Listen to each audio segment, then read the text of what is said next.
Hoy en Aviva Nuestros Corazones, el pastor Chris Brooks dirige nuestra atención al hecho de que Jesús regresará pronto. ¿Cómo debería afectar eso a nuestra manera de vivir? Creo que debería avivar nuestras pasiones. Cristo ya nos ha prometido la victoria. Él quiere que vivamos con urgencia de conocerle y darlo a conocer.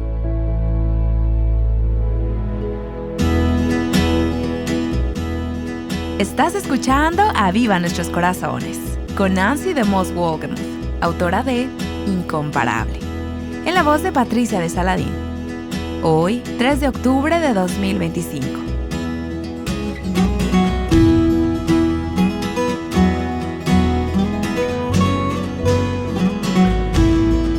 En Aviva Nuestros Corazones tenemos un grupo especial de hombres y mujeres que nos ayudan con el liderazgo. Y se trata de nuestro consejo administrativo. Estoy muy agradecida por estos hombres piadosos, seguidores de Cristo, y por cómo dan generosamente de su tiempo, de sus oraciones y de su sabiduría para ayudarnos a rendir cuentas como ministerio. Ellos nos ayudan a saber dónde concentrar mejor nuestra energía y nos animan a administrar mejor los recursos que Dios nos ha confiado. Así que gracias damos a Dios por nuestro consejo administrativo. Hace un tiempo, en una reunión de los miembros de este consejo, les pedimos que compartieran con el personal de Aviva Nuestros Corazones durante nuestro tiempo habitual de capilla. El mensaje que estás a punto de escuchar se presentó durante ese tiempo. Puede que el pastor Chris Brooks te resulte familiar. Él dirige un programa de radio llamado Equipped, que en español sería Equipados. Y es un gran privilegio y un honor contar con él como parte de nuestro consejo administrativo. Junto con el presidente del consejo, Bob Lepine, hubo una pequeña entrevista. Él le hizo unas cuantas preguntas a Chris antes de que abriera la palabra de Dios para nosotros. Aquí les dejo a Bob Lepine y a Chris Brooks. ¿Qué hay en tu corazón cuando miras la iglesia de hoy? ¿Dónde estamos como cristianos? ¿Y qué cosas está inquietando Dios en tu propio corazón? Creo que sobre todas las cosas tenemos que fijar nuestros ojos en Jesús. Chuck Colson dijo una y otra vez, en última instancia, la salvación no llega volando en un avión presidencial. La política tiene su lugar. Debemos estar comprometidos como ciudadanos, pero nuestra esperanza está en el cielo. La iglesia necesita modelar una fe en Cristo, quien es donde se encuentra nuestra esperanza. Es importante ser escuchado en la tierra, pero es mucho más importante ser escuchado en el cielo. Dios necesita que su iglesia clame en esta hora, y estoy agradecido de formar parte de un ministerio que lo hace. Aviva Nuestros Corazones lo está haciendo. El pastor Chris Brooks acaba de salir de un periodo sabático de 5 semanas. Él nos compartió que el libro devocional de Nancy sobre la vida de Jesús, titulado Incomparable, fue de mucho ánimo para él. Durante mi periodo sabático, todas las mañanas leía Incomparable. Este libro ministró mi corazón y el corazón de mi esposa. Tuvimos mucho tiempo para reflexionar sobre la grandeza de nuestro Rey. Cuando reconsideramos la gloria de Jesús, nuestros corazones se calman en tiempos de mucha ansiedad. ¿Cuánto tiempo tienes caminando con el Señor? Desde que tenía 13 años y ahora tengo 21. Así que unos 35 años. Y aún así estás reconsiderando la grandeza de Dios. Eso nunca pasa de moda, ¿verdad? Nunca pasa de moda. Todos necesitamos el Evangelio. El mundo necesita el Evangelio. La iglesia necesita el Evangelio y el pastor necesita el Evangelio una y otra vez. Le digo a mi gente que debemos creer en el Evangelio diariamente, porque es el poder de Dios para nuestra continua salvación. Sí, así es. Una de las cosas que más aprecio de Chris es cómo se mantiene arraigado a las Escrituras. Ese día, cuando él vino a participar en la reunión, abrió la palabra de Dios para todo el personal de Aviva Nuestros Corazones. Y lo que compartió fue tan alentador que quisimos que ustedes, nuestras oyentes, también lo escucharan. Con ustedes, el pastor Chris Brooks. Quiero dedicar un tiempo a la palabra de Dios y considerar 1 de Pedro capítulo 4, y nos quedaremos ahí por un momento. Pero antes, en esta mañana, quisiera recordarles lo que Pablo escribe en Romanos capítulo 12, versículo 11. Voy a leerte de la versión Nueva Biblia de las Américas. No sean perezosos en lo que requiere diligencia. Sean fervientes en espíritu, sirviendo al Señor. Ahora, escucha lo que dice en la Nueva Versión Internacional. Pablo dice, nunca dejen de ser diligentes. He estado pensando en esas palabras durante las 2 últimas semanas, en lo que significan para mi vida, para nuestra iglesia y para mi familia, en mi esfuerzo por guiar a mi esposa y a mis hijos. Y lo que seguía viniendo a mi mente durante esas 2 semanas es que cada vez que abro las redes sociales, una de las grandes cosas de esta época del año es que, en particular en el mes de agosto, parece que todas las parejas casadas que conozco están celebrando su aniversario. De hecho, dentro de unos días mi esposa y yo celebraremos 27 años de casados, y esa es una gran alegría. Bueno, sentí una gran curiosidad y me pregunté, ¿cuál es el mes más popular para las bodas? Tuve que buscarlo en internet, porque puedes confiar en todo lo que ves ahí. Entré en un sitio web que promueve las bodas y decía que el mes más popular para casarse es agosto y el menos popular es enero. Pero no te preocupes si te casaste en enero. Todavía puedes tener un buen matrimonio. Así que agosto es el mes más popular para las bodas. Cuando llegan los aniversarios, es una gran oportunidad para renovar nuestros votos y una oportunidad, si estás casado, para que te recuerdes por qué dijiste sí, acepto. Es también una oportunidad para que tú y tu cónyuge vuelvan a comprometerse en perseguirse el uno al otro con pasión. Es muy triste ver a un matrimonio cristiano que ha dejado de buscarse con pasión y que ha estado viviendo en la rutina. Quiero leerte una cita de R.C. Sproul, un gran maestro de la Biblia. Él dijo, «He casado docenas de parejas cristianas. Todas comienzan con grandes promesas, pero no todas continúan con esas promesas. Desafortunadamente, algunos de estos matrimonios no sobrevivirán. El gran pecado que tiende a llevar a los matrimonios cristianos a la disolución no es lo que muchos pueden suponer. Rara vez es el adulterio, la adicción o el abuso la causa subyacente de que los cristianos busquen el divorcio. El destructor número 1 de la mayoría de los matrimonios cristianos es el pecado sutil de la apatía matrimonial. Piensa en lo que acabo de leer. Nuestros matrimonios tienden a morir cuando dejamos de buscarnos con pasión, cuando nos volvemos apáticos y cuando nos limitamos a seguir las rutinas. Ahora, no estoy aquí para hablar del matrimonio, aunque la Biblia tiene mucho que decir al respecto. Quiero hablar de la apatía y de cómo vencerla en nuestras vidas, porque creo que el pecado sutil de la apatía no solo puede destruir nuestras relaciones horizontales, sino también nuestra relación vertical. Hay muchas formas técnicas de definir la apatía. Por ejemplo, la apatía es la ausencia de emoción o deseo, de búsqueda o pasión. Creo que una buena manera de definirla es cuando sabes algo con tu cabeza, pero que ya no afecta a tus manos ni a tu corazón. Es decir, sabes algo intelectualmente con la cabeza, pero ya no afecta a tus manos, cómo vives, ni a tu corazón, cómo amas. Creo que eso describe a muchos cristianos de hoy en nuestra cultura. No es que haya una falta de conocimiento del hecho de que Jesucristo vino a este mundo, entregó su vida, resucitó y que Él es Señor de todo. Pienso que si hiciéramos un examen sobre la vida o el ministerio de Cristo, algunos cristianos lo aprobarían. Quizás incluso la mayoría lo aprobaría porque tienen la información, pero tal vez ha dejado de afectar sus manos y sus corazones. Puede que las personas a las que ministramos se han vuelto apáticas y por eso ministerios como Aviva Nuestros Corazones son tan importantes. Me encanta este ministerio porque lo que hace es desafiar la apatía y recordarles a las personas que deben vivir con pasión por Cristo. Ahora, ¿de dónde viene esa pasión?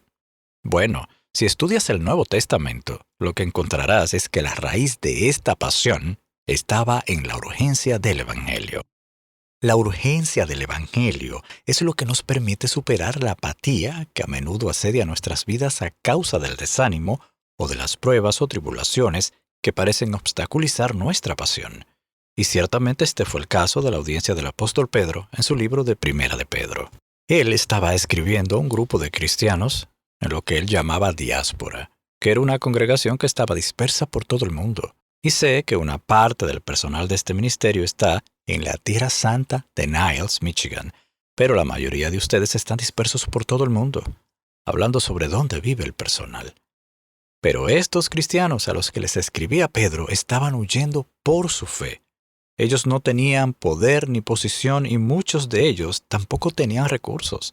Así que imagina lo desalentador que puede llegar a ser eso para tu fe y cómo puede surgir la apatía en una situación como esa.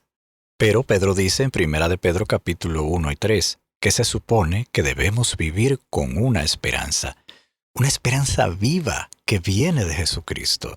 Sin embargo, cuando llegamos al capítulo 4, él dice estas palabras junto con la motivación. Y espero que nosotros podamos realmente encontrarla también. Dice, pero el fin de todas las cosas se acerca. Versículo 7.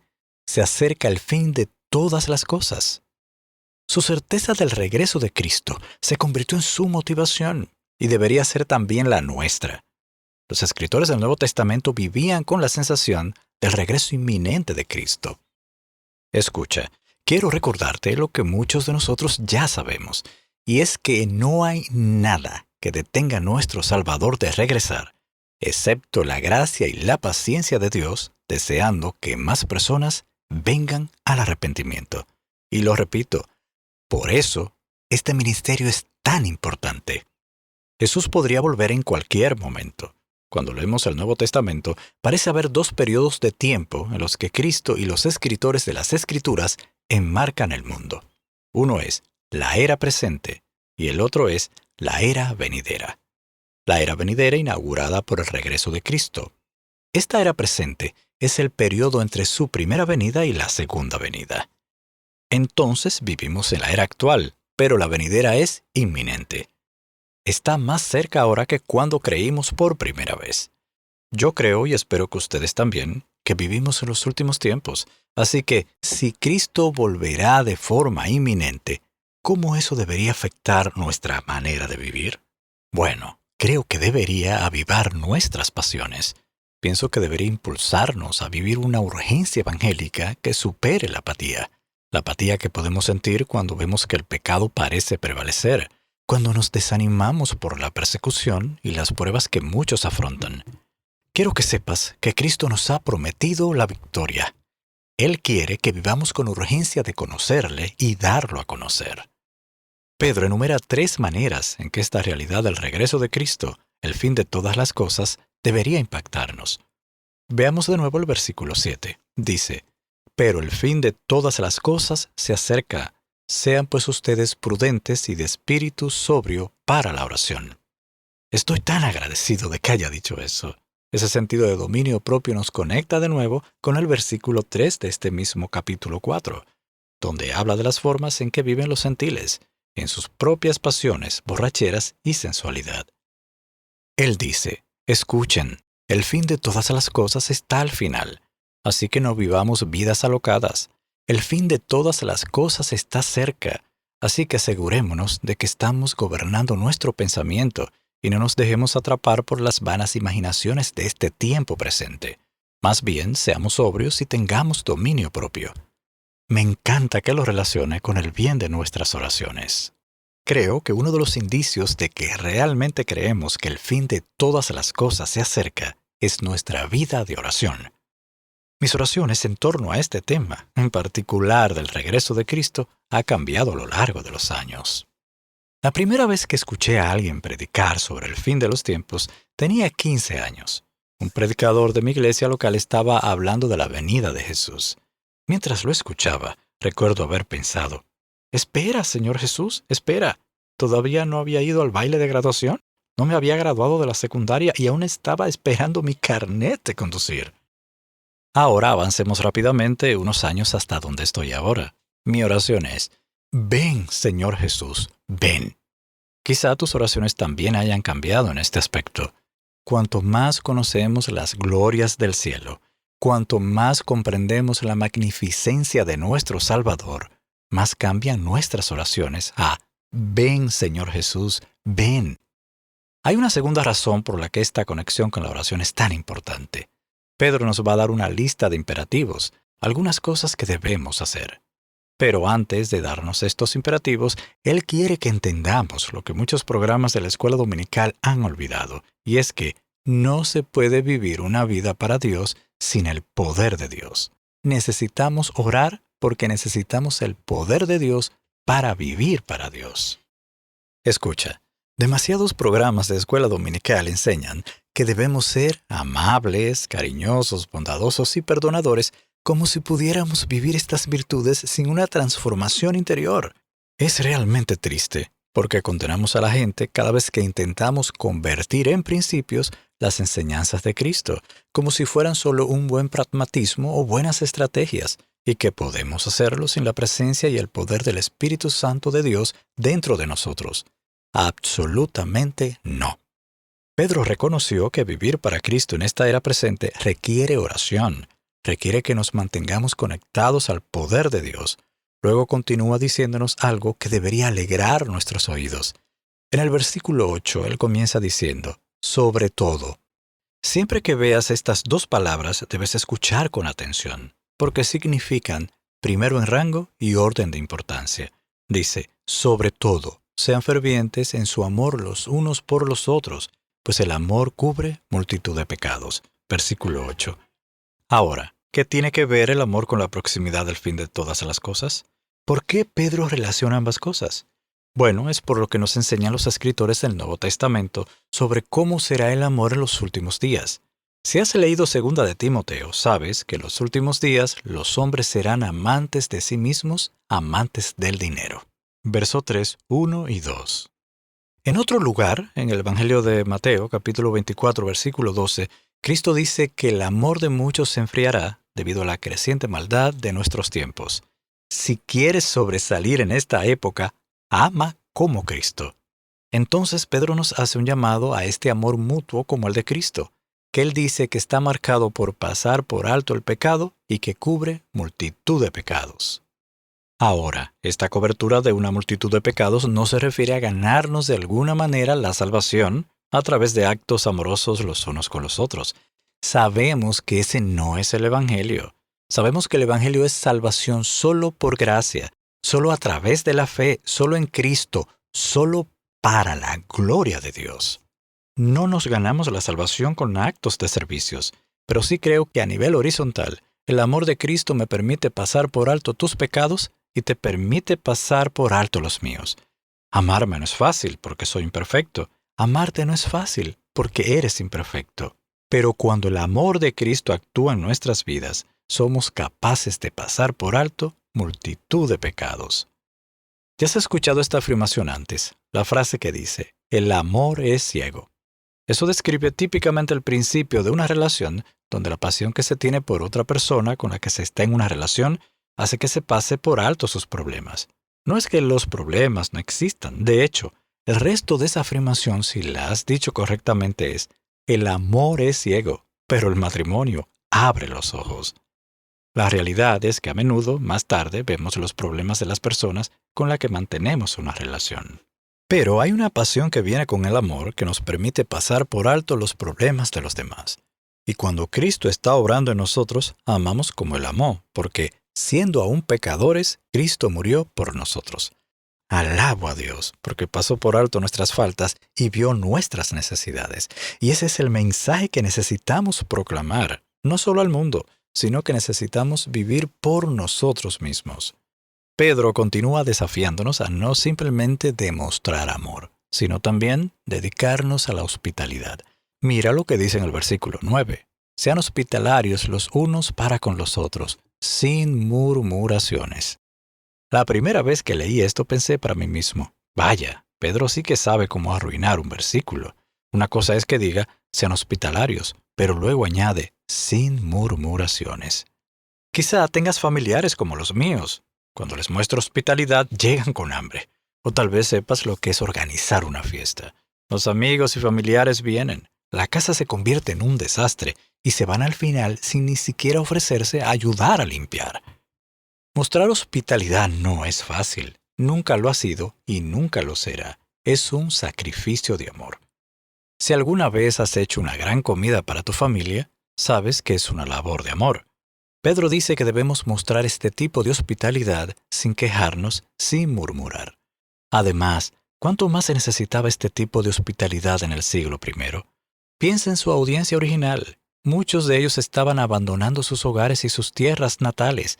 Corrían perseguidos por el terror que experimentaban a causa de su profesión de fe en Cristo. ¿A dónde iban a encontrar un refugio? Viajar en aquel entonces no es como viajar ahora.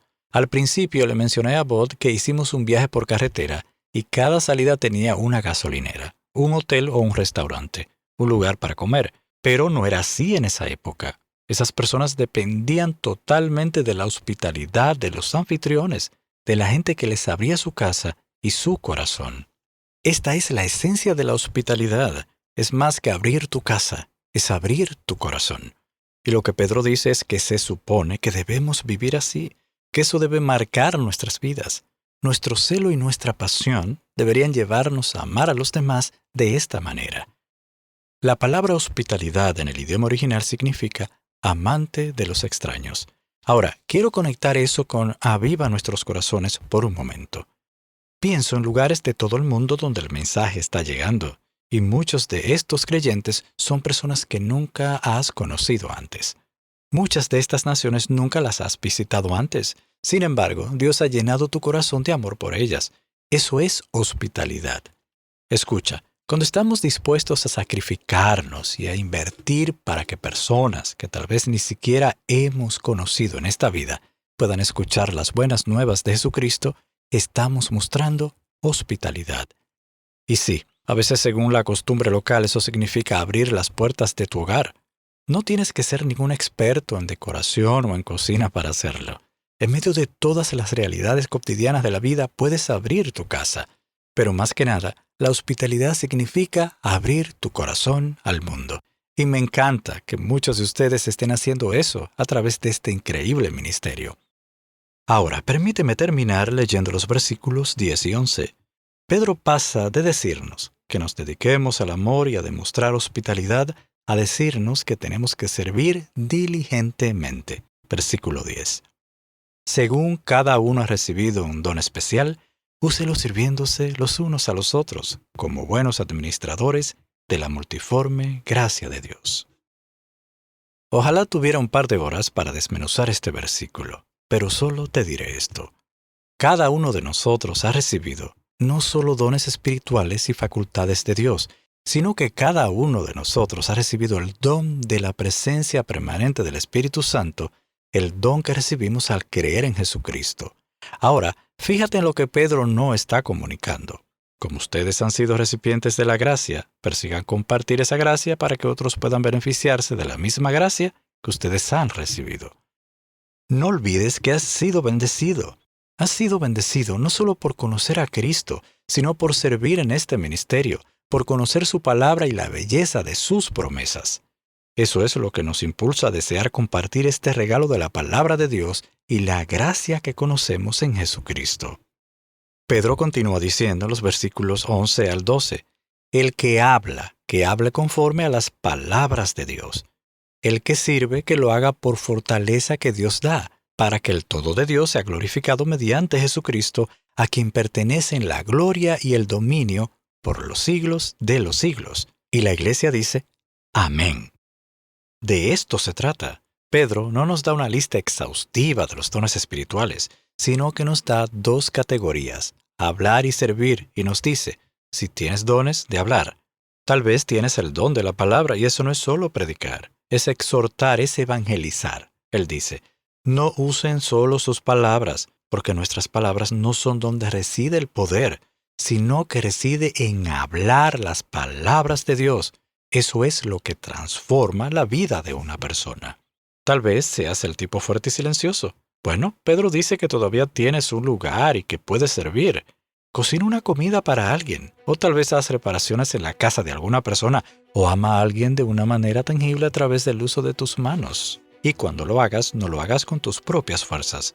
Hazlo por la fuerza que Cristo suministra, que Dios suministra, para que en todas las cosas Dios sea alabado por medio de Jesucristo.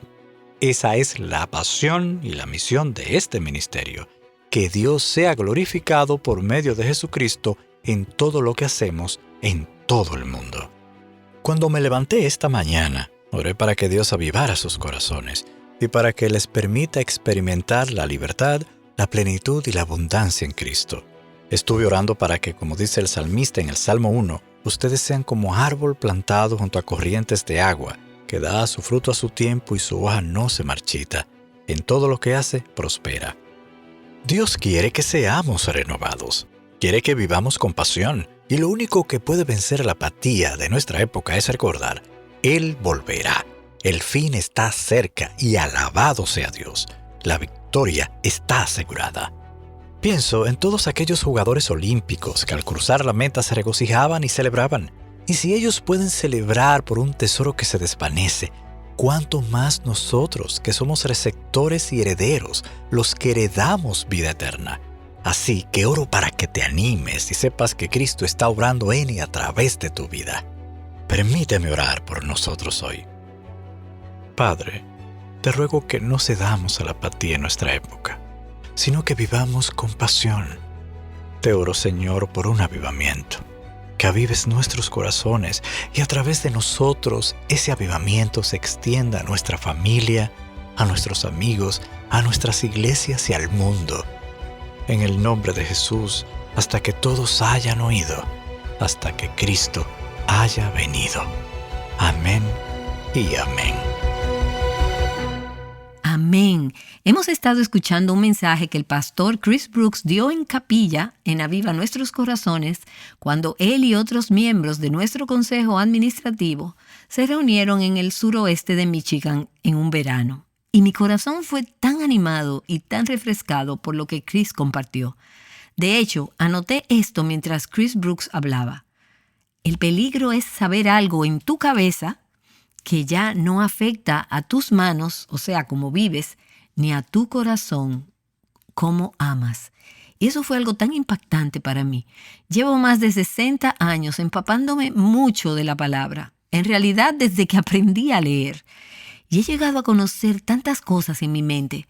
Y creo que por lo general eso influye en el trabajo que hago con mis manos. Pero a veces no afecta a mi corazón tanto como debería. Es decir, la manera en que amo. Por eso esta fue una palabra tan oportuna para mí cuando Chris la compartió ese día. Y nuevamente hoy. Así que espero que también haya sido un desafío para ti. Definitivamente lo es.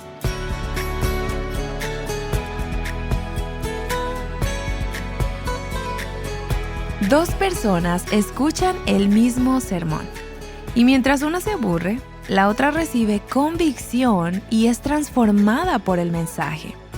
¿Qué hace la diferencia? Lo más fácil podría ser culpar al pastor. Sin embargo, a menudo el problema es la condición del corazón de la persona que escuchó ese sermón. Incluso el predicador más hábil tendrá dificultades para impactar un corazón que no es receptivo. Pero un corazón bien preparado y dispuesto cambia cada vez que se encuentra con la palabra de Dios. Este mes de octubre se celebra el mes del pastor. ¿Te gustaría ser de ánimo para él? Considera nuestro recurso disponible por una donación este mes de octubre titulado Vamos a la Iglesia. Este recurso es una guía que tiene el objetivo de ayudarte a crecer en tu amor por la Iglesia de Dios y acompañar a los que lideran en tu iglesia, convirtiéndote en una oyente y hacedora activa, dispuesta a crecer y a ser más como Jesús. Sé bendecido y sé una bendición en la casa de Dios. Vamos a la iglesia. Tal vez también quieras saber sobre cómo convertirte en una colaboradora mensual. Las colaboradoras mensuales de Aviva Nuestros Corazones dan una cantidad regular cada mes y hay un montón de ventajas maravillosas que vienen junto con unirse a nuestro equipo de colaboradoras mensuales. Para obtener más información, visita avivanuestroscorazones.com.